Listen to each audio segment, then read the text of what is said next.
Assalamualaikum warahmatullahi wabarakatuh. Selamat pagi anak-anakku sekalian. Semoga kita semua dalam lindungan Allah Subhanahu wa taala. Kita kembali lagi kepada pertemuan kita hari ini. Sebelum kita mulai pertemuan kita hari ini, berdoa mulai.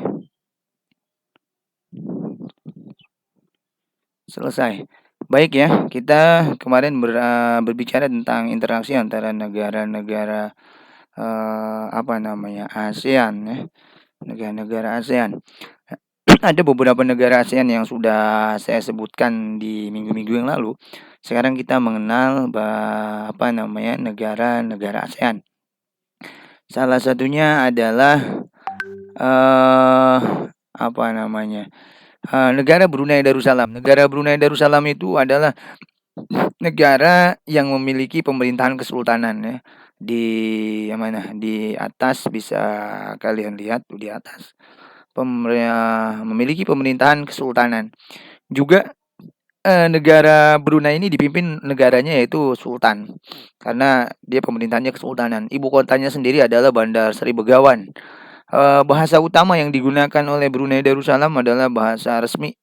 Bahasa resminya adalah bahasa Melayu, sedangkan bahasa yang lainnya itu adalah Tiongkok ya. Tiongkok dan Inggris begitu. Tiongkok dan Inggris negara Brunei Darussalam. Uh, Lalu apa saja sih di negara Brunei Darussalam?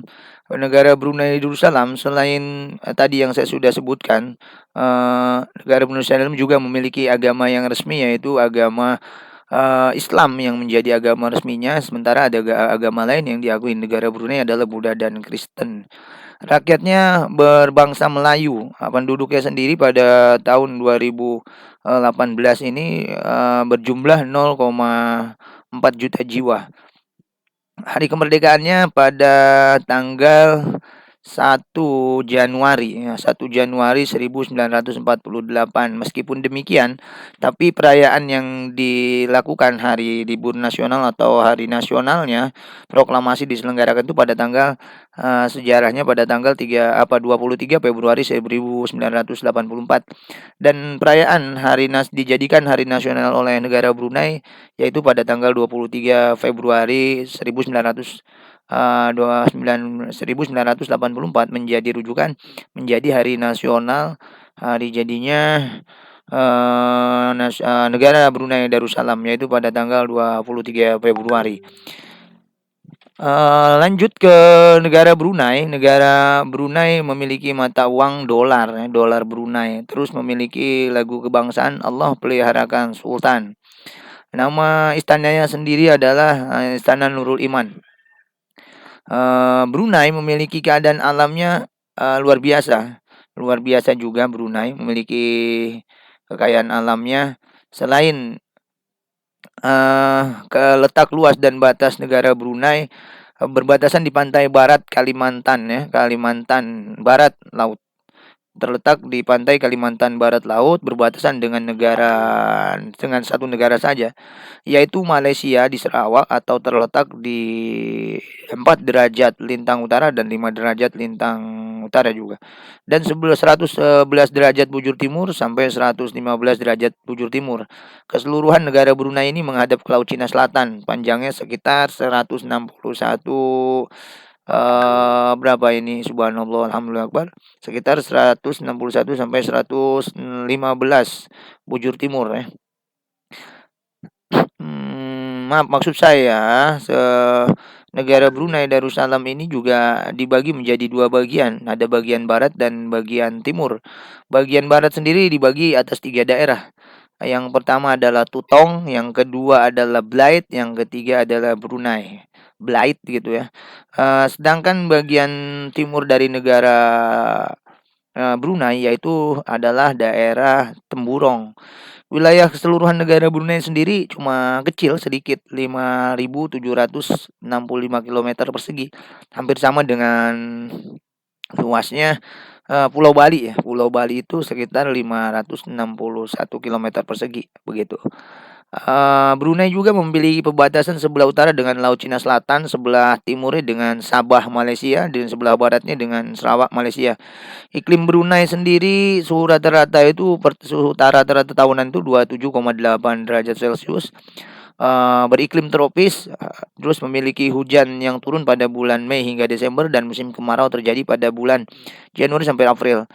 Darussalam memiliki daratan rendah di bagian timur ya. Di bagian timur ini lebih tinggi, tapi di bagian baratnya itu lebih rendah. Begitu. Brunei Darussalam dari bagian baratnya lebih rendah, di bagian timur lebih tinggi. Kependudukannya tadi saya sudah sampaikan 0,4 juta jiwa, dengan kepadatan 8.682 jiwa per kilometer. Angka kelahirannya 18 dan angka kematiannya 3/1000 penduduk. Nah, ini Brunei Darussalam. Bagaimana sumber daya alam di Brunei Darussalam? Brunei Darussalam juga memiliki ladang minyak. Ladang minyak, dia juga merupakan minyak cadangan terbesar di Asia Tenggara ya, Brunei Darussalamnya ini. Bagian besar minyak-minyak mentah itu dialirkan melalui pipa-pipa ke Miri dan Lutong di Sarawak untuk disuling kembali begitu. Sebutnya ladang minyak lepas di pantai terdapat itu di Kuala Belait, ya. Terus perekonomian negara Brunei Darussalam. Negara Brunei Darussalam perekonomiannya yang pertama ya sudah jelas, leading sektornya sudah dikuasai atau didominasi oleh pertanian, menghasilkan padi, jagung, kelapa, juga sagu ya. Perkebunan, karet, kelapa, sawit, dan lada. Pertambangannya tadi minyak dan gas bumi. Sektor perhubungannya juga ada melalui darat, laut, ya, udara. Jaringan jalannya masih terbatas di angka 1.250 kilometer. Kereta api yang sepanjangnya cuma 10 kilo, antara menghubungkan dengan luar negeri, maka dibangun bandara udara internasional, yaitu Bandara Sri Begawan, dan pelabuhan samudranya di muara Sungai Brunei ya. Nah, sektor perdagangannya minyak bumi, gas alam, karet begitu, dan mengimpor 80% bahan makanan. Tadi sektor kehutanannya udah jelas, di Brunei itu ada kayu, ada rotan, ada cengal, ada damar ya. Itu sekilas tentang Brunei. Selebihnya Ananda bisa pelajari lagi dari sumber-sumber lain. Hanya beberapa menit gambaran dari saya. Saya ya tutup atau kita tutup dengan membaca hamdalah. Salam sama ayah dan ibu semua, jaga kesehatan. Semoga kita dilindungi oleh Allah Subhanahu wa taala. Assalamualaikum warahmatullahi wabarakatuh.